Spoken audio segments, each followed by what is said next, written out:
अगर आप ये विधायकी का चुनाव जीतते हैं तो पहले 2 या 3 काम कौन से करने वाले हैं जो इस विधानसभा में मूलभूत सुविधा की बात। कांग्रेस पार्टी किन किन मुद्दों से जनता के बीच जा रही है और किस मुद्दे पे दिल्ली विधानसभा 2025 का चुनाव लड़े। विधानसभा में जगह जगह पदयात्रा रैलियां निकाल रहे हैं, तो क्या कुछ रिस्पॉन्स, क्या कुछ उल्टी चीजें आपको जनता से मिल रही है, कैसे चल रही है चुनाव का प्रचार। एक मुद्दा ये भी है जैसे कि अभी आम आदमी पार्टी के जो अपोनेंट हैं आपके सुमेश शौकीन, उनके ऊपर काफी आरोप लगे थे। क्या कुछ इस पे विचार है, आपको क्या लगता है वो कितने सत्य थे, कितनी अफवाहें थी, क्या उस पर विचार। आज इस विधानसभा में प्रधानमंत्री नरेंद्र मोदी की एक बड़ी विशाल जनसभा हुई है, तो क्या लगता है कि द्वारका की विधानसभा या मटियाला की विधानसभा के लोग क्या उस जनसभा से कितना प्रभावित होंगे कि आपके ओपोनेंट में आम आदमी पार्टी से जो खड़े हुए हैं वो पहले कांग्रेस पार्टी में थे, तो क्या लगता है उन्होंने कांग्रेस पार्टी बदल के और अभी कांग्रेस पार्टी के खिलाफ ही चुनाव लड़ रहे हैं, क्या इस पे विचार कि आपके ओपोनेंट में आम आदमी पार्टी से जो खड़े हुए हैं वो पहले कांग्रेस पार्टी में थे, तो क्या लगता है उन्होंने कांग्रेस पार्टी बदल के और अभी कांग्रेस पार्टी के खिलाफ ही चुनाव लड़ रहे हैं, क्या इस पे। 20 जनवरी को पंजाब के अमृतसर में बाबा भीमराव अम्बेडकर की मूर्ति के साथ इतना छेड़छाड़ की गई थी, तो वहाँ भी आम आदमी पार्टी की सरकार है, आम आदमी पार्टी जो कि भीम आर्मी होने का दावा करती है, तो इस पर आपका क्या विचार है, क्या कुछ कहना चाहेंगे। दिल्ली विधानसभा चुनाव में अब सिर्फ कुछ ही दिन रह चुके हैं और आज हम न्यूज डीडी चैनल पर आ चुके हैं मटियाला विधानसभा में और बात करेंगे यहाँ कांग्रेस के प्रत्याशी रघुवेंद्र शौकीन से। जानेंगे कि आने वाले समय में इनकी क्या कुछ स्ट्रेटेजी बची हुई है और आने वाले समय में अगर ये विधायकी का चुनाव जीतते हैं तो पहले 3 काम या पहले 2 काम कौन से करने वाले, साथ ही अपोजिशन को अभी कैसे आंक रहे हैं। सबसे पहले आपका बहुत बहुत स्वागत है हमारे चैनल पर। धन्यवाद। अभी आप जिसे पहली बात करें, पहला सवाल कि अगर आप ये विधायकी का चुनाव जीतते हैं तो पहले 2 या 3 काम कौन से करने वाले हैं जो इस विधानसभा में मूलभूत सुविधा की बात करें। मूलभूत सुविधा की बात करें तो सबसे पहले यहाँ पानी, पीने के पानी की समस्या है। पानी भी आ रहा है तो गंदा पानी आ रहा है। सीवरेज की समस्या है, पानी की निकासी नहीं है, ड्रेनेज सिस्टम ठीक नहीं है, गली नाली जो बिल्कुल भी ठीक नहीं है, गलियों की हालत खराब है। कॉलोनियों में हम जा रहे हैं, बरसात में तो चलना दूभर हो रहा है लोगों का, तो बुरी हालत है कॉलोनियों की। इस बार कांग्रेस पार्टी किन किन मुद्दों से जनता के बीच जा रही है और किस मुद्दे पे दिल्ली विधानसभा 2025 का चुनाव लड़ रही है। हमने जो दिल्ली में शीला दीक्षित के राज में जो 15 साल जो दिल्ली का विकास के नाम पे हम लोगों के बीच में जा रहे हैं, जो हमारे प्रदेश अध्यक्ष भाई देवेंद्र यादव ने पूरी 70 विधानसभा में वो एक न्याय यात्रा जो निकाली थी, उससे लोगों को दोबारा से जो हमारा वोटर खिसक के चला गया था, जो इसने झूठी सरकार ने झूठे वादे करके लोगों को बहका लिया था, वो वापस कांग्रेस पे लौट रहा है। जैसे कि आज इस विधानसभा में प्रधानमंत्री नरेंद्र मोदी की एक बड़ी विशाल जनसभा हुई है, तो क्या लगता है कि द्वारका की विधानसभा या मटियाला की विधानसभा के लोग क्या उस जनसभा से कितना प्रभावित होंगे। देखो, प्रधानमंत्री में और यहाँ जो लोकल मुद्दे हैं, स्थानीय मुद्दों का चुनाव है, ये कोई देश लेवल का चुनाव नहीं है। चुनाव स्थानीय मुद्दों पर लड़ा जाएगा, जो जहाँ विकास नहीं हुआ है हम उसकी बात करते हैं। जो हमारी कांग्रेस ने घोषणा की है, जो केजरीवाल ने झूठ बोल के 1000 रुपये जो पंजाब में बोला था, उन्होंने किसी को चवन्नी नहीं दी।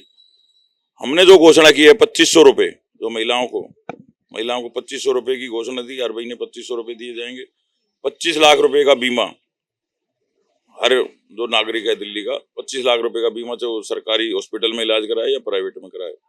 गैस सिलेंडर 500 रुपए का गैस सिलेंडर हमने घोषणा की है, और जो 200 यूनिट फ्री जो केजरीवाल की सरकार ने लोगों को बोला था, हम 300 यूनिट फ्री दे रहे हैं, और 8500 रुपये युवाओं को हर महीने दे रहे हैं। ये 5 घोषणाएं कांग्रेस जो घोषणा करती है उस पर अमल करती है, इम्प्लीमेंट करती है। कांग्रेस कभी झूठ की राजनीति नहीं करती।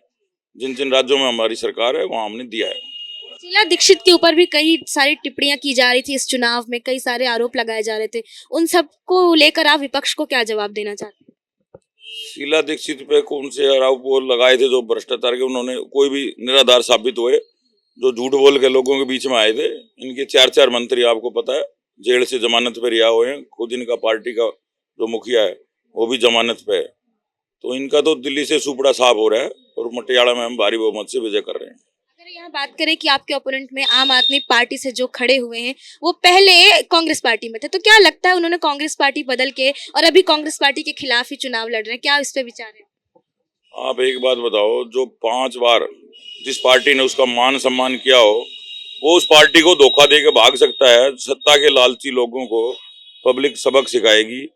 जो 10 साल अपोजिशन में 11 साल उसी पार्टी के खिलाफ बोला है, तो आज उसके भ्रष्टाचार से इतना प्रभावित हो गया कि अब दोबारा उसकी पार्टी में ही जाके बैठ गया। तो ये सत्ता के लालची लोग हैं, इन्होंने पब्लिक का कोई भला नहीं करना, इन्होंने पैसे से सत्ता हथियानी और सत्ता से पैसा कमाना है, यही इनका उद्देश्य है। भारतीय जनता पार्टी से जो यहाँ प्रत्याशी हैं संदीप सहरावत, उनके ऊपर लेकर क्या विचार है आप? वो संदीप सहरावत जो बीजेपी का प्रत्याशी है, वो नया प्रत्याशी है, बहुत कम लोग उसको जानते हैं। हम तो समाज सेवा में, हमारा परिवार 1971 से, हमारे फादर कांग्रेस में रहे, इंदिरा गांधी के टाइम में हमने, फादर ने यहाँ पे नजफगढ़ में इंदिरा गांधी जी को पीएम रिलीफ फंड में पैसा 1 लाख रुपए का डोनेट किया था। तो हम तो समाज सेवा में जुड़े हुए हैं, 25 साल से मैं लगा हुआ हूँ, तो हम तो समाज सेवा के लिए आए हैं, सत्ता का सुख भोगने नहीं आए। 26 जनवरी को पंजाब के अमृतसर में बाबा भीमराव अम्बेडकर की मूर्ति के साथ इतना छेड़छाड़ की गई थी, तो वहां भी आम आदमी पार्टी की सरकार है, आम आदमी पार्टी जो कि भीम आर्मी होने का दावा करती है, तो इस पर आपका क्या विचार है, क्या कुछ कहना चाहेंगे? ये जब ये मूर्ति तोड़ी है, तो आप समझ सकते हो कितना मान सम्मान ये लोगों का कर रहे हैं। तो इसका जवाब पब्लिक वोट के द्वारा देगी और इनका सुपड़ा साफ होगा। क्या लगता है इस बार जनता कितने प्रतिशत कांग्रेस का हाथ थामेगी? जनता पूरा ताकत से कांग्रेस के साथ है। कांग्रेस का वोटर अपने आप हमारे पास जुड़ के आ रहा है, जहां भी हम जा रहे हैं तो लोग कांग्रेस को दोबारा याद कर रहे हैं, जो शीला दीक्षित ने 15 साल राज किया था। अब इनसे ऊब चुके हैं इन झूठी सरकार से। तो 5 तारीख को बहुत भारी बहुमत से हम विजय करने जा रहे हैं। आप इस विधानसभा में जगह जगह पदयात्रा रैलियां निकाल रहे हैं, तो क्या कुछ रिस्पांस, क्या कुछ उल्टी चीजें आपको जनता से मिल रही है? कैसे चल रही है चुनाव का प्रचार प्रसार? बहुत बढ़िया रेस्पॉन्स आ रहा है और जनता बदलाव चाह रही है, और दिल्ली में बदलाव होगा। 8 तारीख को जब नतीजे आएंगे, आप देखना कांग्रेस की मैक्सिमम सीटें आएंगी। एक मुद्दा ये भी है, जैसे कि अभी आम आदमी पार्टी के जो अपोनेंट हैं आपके सुमेश शौकीन, उनके ऊपर काफी आरोप लगे थे, क्या कुछ इस पे विचार है आपका? क्या लगता है वो कितने सत्य थे या कितनी अफवाहें थी, क्या इस पे विचार है? जो पीछे उन पे आरोप लगे थे आम आदमी पार्टी के जो उम्मीदवार हैं, उसकी FIR दर्ज है, वो आरोप नहीं थे। वो उसके खिलाफ FIR हुई थी 2015 में, बड़े संगीन मामले हैं, 376, 506 धमकी का केस है, 376 रेप के आरोप लगे हैं 2015 में। केजरीवाल जो महिला सुरक्षा की बात करता है, उसने ऐसे आदमी को उम्मीदवार बनाया है जो रेप का आरोपी है। तो वो अभी JJ कॉलोनी के पास अभी बहुत सारी महिलाओं के साथ इकट्ठे होकर अभी उनकी जो रैली चल रही थी, उनका जनसंपर्क कार्यक्रम चल रहा था, बहुत महिलाओं के ऊपर वुमेन एम्पावरमेंट की बात कर रहे थे। क्या लगता है अगर एक ऐसा आदमी जिसके ऊपर इतने आरोप लगे हैं, और आरोप लगे हैं तो कहीं ना कहीं वो सत्य भी हो सकते हैं, तो उसको ऐसी बातें करनी चाहिए या फिर क्या होना चाहिए? देखो, पैसे देके जो टिकटें लेके आया है केजरीवाल ने, उसके बारे में उसका रिकॉर्ड चेक करवाना चाहिए था। जो 420C का, पिछले साल तो 420C का आरोप लगा है उस पर, जमीन का, लोगों से पैसे लेके जमीन का आरोप लगाया है। द्वारका के ही किसी डॉक्टर ने उस पर आरोप लगाया, छावला थाने में, उसकी भी FIR दर्ज है। कोई इसमें झूठ नहीं है, ये तो पुलिस रिकॉर्ड बोल रहा है। जनता क्या एक ऐसे शख्स पर इस बार भरोसा कर रही है कि जिसके ऊपर ऑलरेडी क्रिमिनल केसेस दर्ज हैं? तो केजरीवाल की सरकार जो लोगों को, ऐसे आरोपी उम्मीदवार जो जिन पर संगीन मामले हैं, उनको अगर जनता के बीच में उतार रही है, तो दिल्ली का भविष्य क्या होगा आप सोच सकते हो। कांग्रेस में थे, फिर आम आदमी पार्टी में गए, अभी हमें यहीं पे लोगों से ऐसा सुनने में आया कि वो मतलब कांग्रेस पार्टी ने उन्हें पार्टी से निकाला। ये क्या सच है या फिर क्या पीछे की कहानी क्या है इसकी?